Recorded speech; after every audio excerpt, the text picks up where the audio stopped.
ఐపీఎల్లో గుజరాత్ 5వ విజయం సాధించింది. సొంత గడ్డపై ఢిల్లీ క్యాపిటల్స్తో జరిగిన మ్యాచ్లో గుజరాత్ 7 వికెట్ల తేడాతో గెలిచింది. తొలుత బ్యాటింగ్ చేసిన డీసీ 20 ఓవర్లలో 8 వికెట్ల నష్టానికి 203 పరుగులు చేసింది.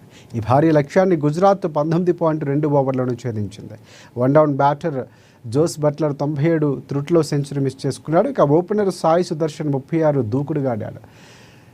షెర్పాన్ రూథర్ఫోర్ట్ ఇక 43 పరుగులతో రాణించాడు. చివరి ఓవర్లో గుజరాత్ విజయానికి 10 పరుగులు అవసరం కాగా రాహుల్ తెవాతియా వరుసగా 6, 4 కొట్టి మ్యాచ్ను ముగించాడు. 7 మ్యాచ్ల్లో ఢిల్లీకి ఇది 2వ ఓటమి.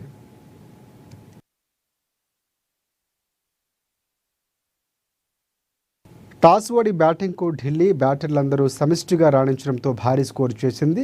కరుణ్ నాయర్ 31 క్రీజులో ఉన్నంతసేపు మెరుపులు మెరిపించాడు. తర్వాత వచ్చిన కేఎల్ రాహుల్ 28తో దూకుడుగా ఆడాడు. అక్షర్ పటేల్ 38, ట్రిస్టన్ సబ్స్ 31తో రాణించారు. గుజరాత్ బౌలర్లలో ప్రసిద్ధ్ కృష్ణ 4 వికెట్లతో రాణించాడు.